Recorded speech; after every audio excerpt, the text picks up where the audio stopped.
In my journey to build every character from Smash and D&D, my Discord voted for Greninja, so let's go ahead and build him. Starting with the species, we're gonna go with Grung. Greninja is basically a ninja frog, and Grung are noted to be frog-like humanoids. They're usually found around rainforests and live in trees, but they're definitely pretty froggy. Now this doesn't come from core D&D material, but it is still official D&D material because it comes from the add-on One Grung Above, which was added thanks to the Extra Life charity stream, which I've been a part of before and it's been a complete honor to do, but this species has a few quirks. First, let's start with the positives. You automatically get proficiency with perception. You get the feature amphibious, so you get to breathe air and water.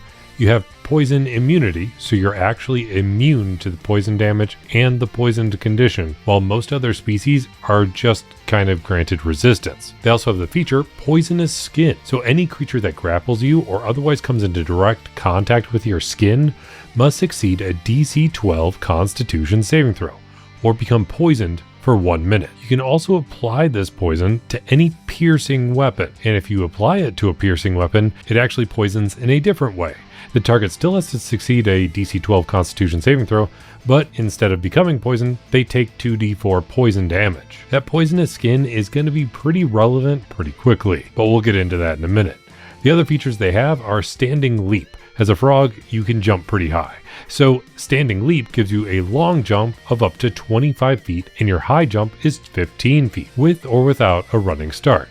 The big downside to going with a Grung is they have a feature called water dependency. So if you fail to immerse yourself in water for at least 1 hour during the day, you suffer 1 level of exhaustion at the end of that day. You can only recover from this exhaustion through magic or by immersing yourself in water for at least 1 hour. But we'll be able to solve that issue with Greninja's background, because we're going to be choosing Guide. The Guide background fits pretty well with the whole motif of Greninja being kind of like a frog with water ninja powers in the Pokemon world. So translating that into Dungeons & Dragons, the Guide background gives you stealth and survival for skill proficiencies. And to lead into the more water Pokemon aspect, this also gives us the Magic Initiate feat after the 2024 update. It specifically allows us to choose from the Druid spell list, giving us 2 cantrips and 1 spell. So sticking with the water theme of being a water-based Pokemon, we'll grab Frostbite, as cold damage is the best translation to water damage, being a ranged cold attack, dealing 1d6 cold damage per rank of the cantrip, and you can think of this as your water shurikens, although we'll have plenty of other ways to recreate that ability. We'll also grab Shape Water for your other cantrip, allowing you to control water, but to make sure that we can immerse ourselves in water pretty regularly, we're going to grab the first level spell, Create or Destroy Water. Obviously, your Dungeon Master can completely remove your water dependency if they wanted to, but just in case, Create or Destroy Water will have you covered.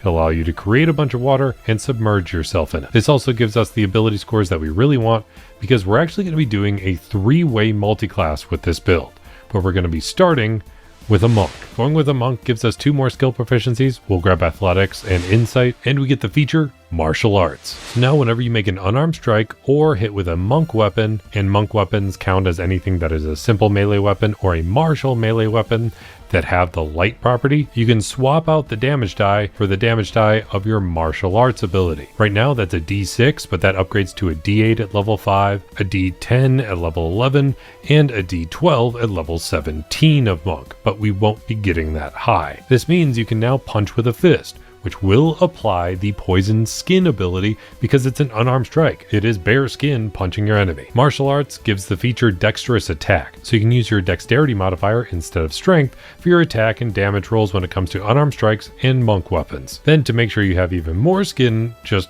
hanging out there, ready to be poisoning people, you have the level 1 feature, Unarmored Defense. So as long as you're not using a shield or actual armor, your armor class equals 10 plus your dexterity modifier plus your wisdom modifier. And I know I haven't gotten to the stats yet, but that will give us an armor class of 16. Level 2 of Monk gives us the feature Unarmored Movement. As a frog ninja in the Pokemon world, that'll translate to a bit more speed, which in D&D gives us the feature Unarmored Movement. So our movement speed is boosted by 10 feet. This boost actually goes up to a bonus 15 feet at level 6 and 20 feet at level 10.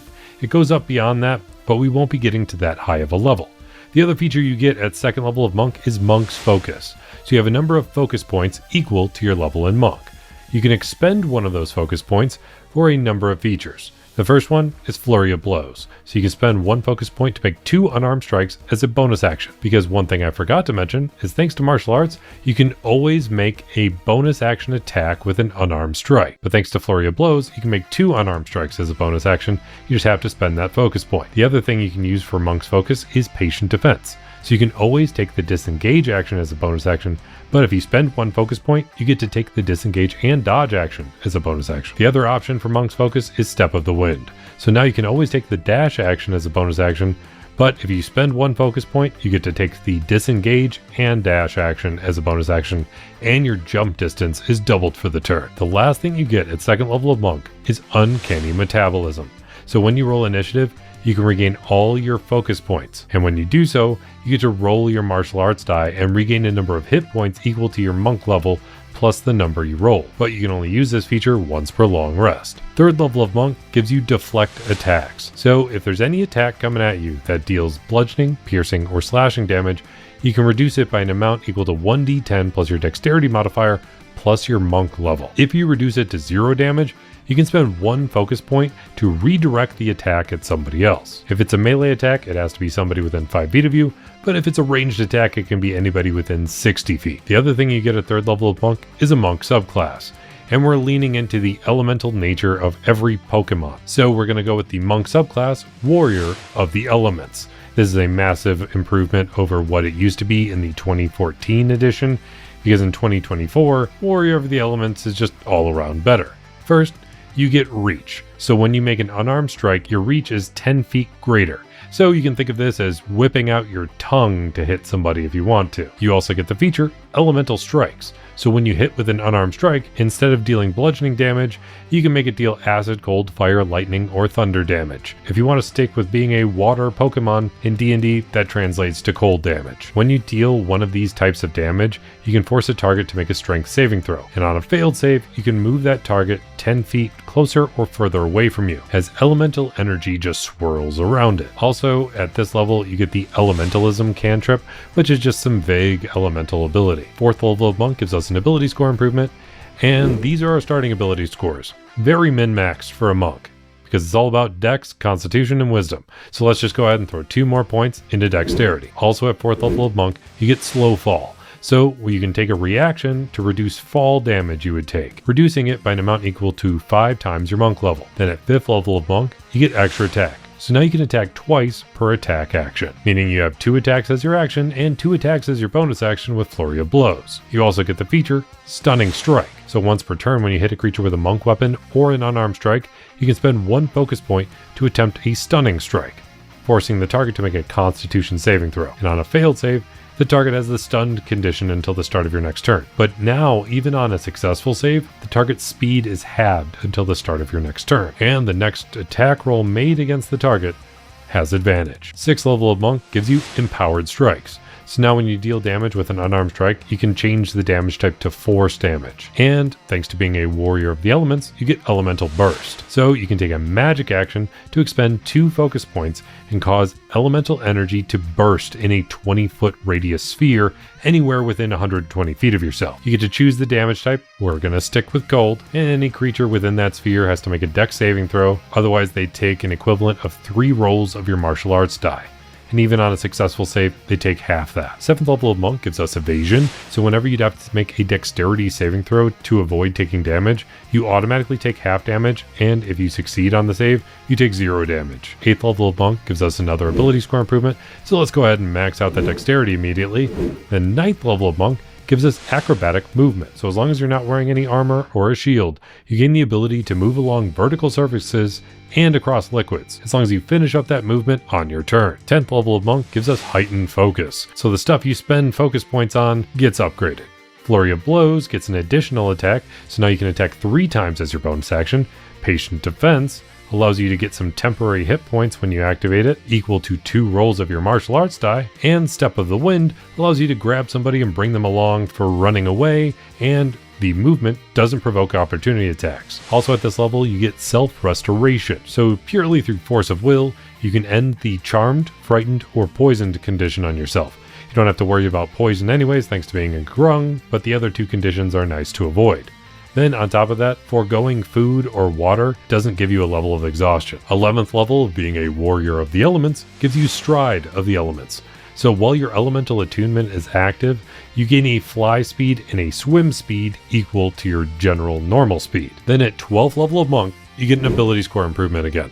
And we're just going to go ahead and throw 2 points into wisdom before we do a multi-class. Now we've covered a decent amount of Greninja being a water-based Pokemon already, but he is a ninja. And while that gives us plenty of martial art, which we've covered with monk, I want a little more ninja in the Greninja. So we're going to multi-class into rogue. This gives us 1 more skill proficiency, so we're going to grab acrobatics. And then on top of that, thanks to this multi-class, we get expertise. So we can double our proficiency bonus in 2 skills.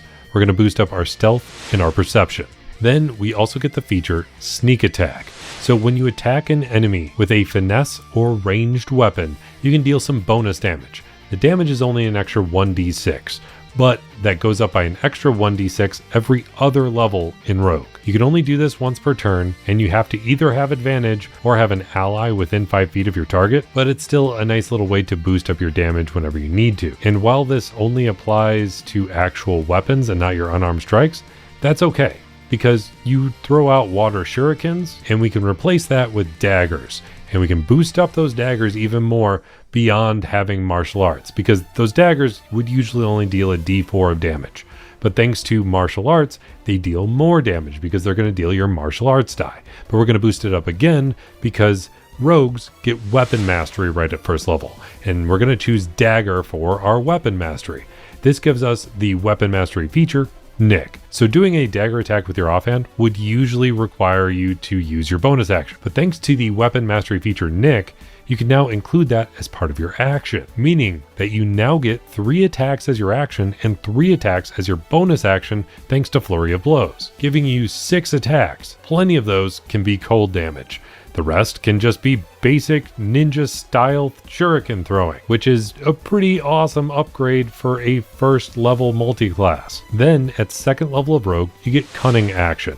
So as a bonus action, you can dash, disengage, or hide. 3rd level of rogue gives you steady aim. So as a bonus action, you can give yourself advantage on your next attack roll. But you can only use this feature if you haven't moved during the turn, and after you use it, your speed becomes 0. So this is a big trade-off. Then you get to choose a rogue subclass. And while being a general ninja type character, assassin works great, thief works great, but Greninja isn't just a water-based Pokemon.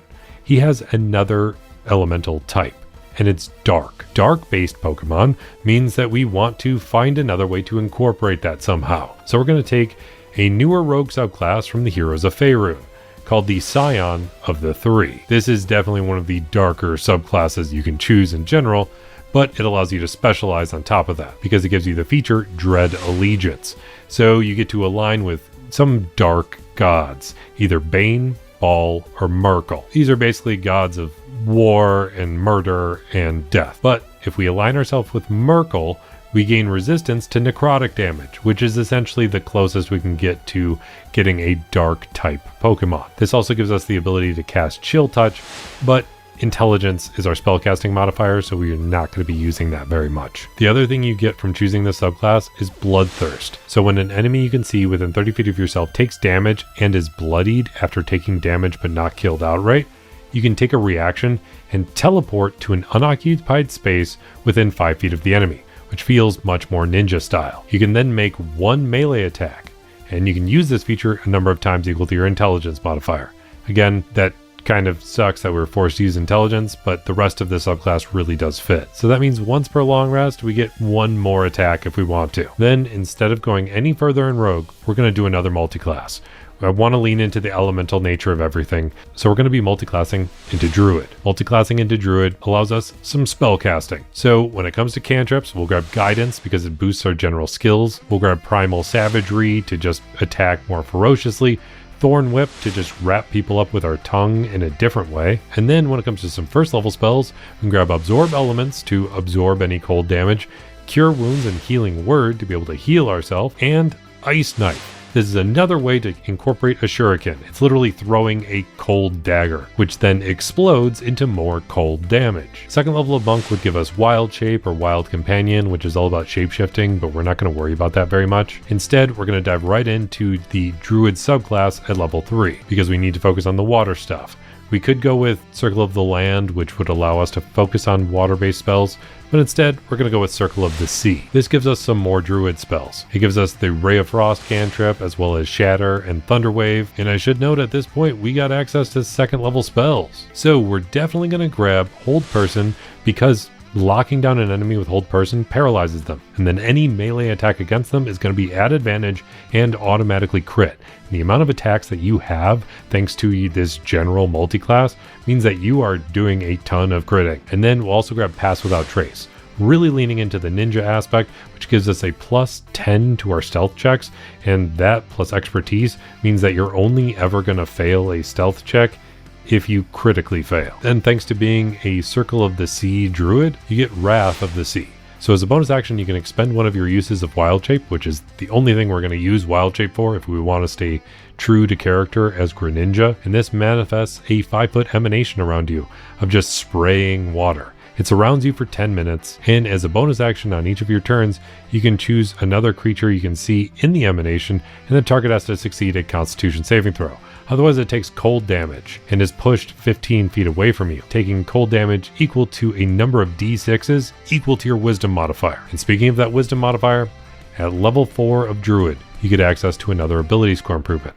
And at this point, we could do an epic boon, but I really want to just focus on the ability scores because it feels a little more spot on. So we're just going to throw 2 points into wisdom, maxing it out. It is the most beneficial thing we can do for the character. Then at 5th level of Druid, you get Wild Resurgence. So once on each of your turns, if you have no use of Wild Shape left, you can actually give yourself an additional one by expending a spell slot. Or you can use one of your Wild Shapes to give yourself a 1st level spell slot. But also, you get access to 3rd level spells at 5th level of Druid. So we want some water stuff.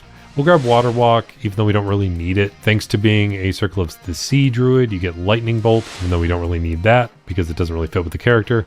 But the two I really want, one is Tidal Wave. It's basically the surf ability from Pokemon, but in Dungeons & Dragons form. It's a big AoE, it just slams into enemies, knocks them down, and it feels very spot on. Then to make sure that the daggers you're throwing are still water-based daggers, we'll grab the spell Elemental Weapon, boosting up the damage of your daggers by an extra 1d4 and making them deal cold damage. Then on top of that, giving them a +1 bonus to attack and damage rolls. It really hammers home the water shurikens.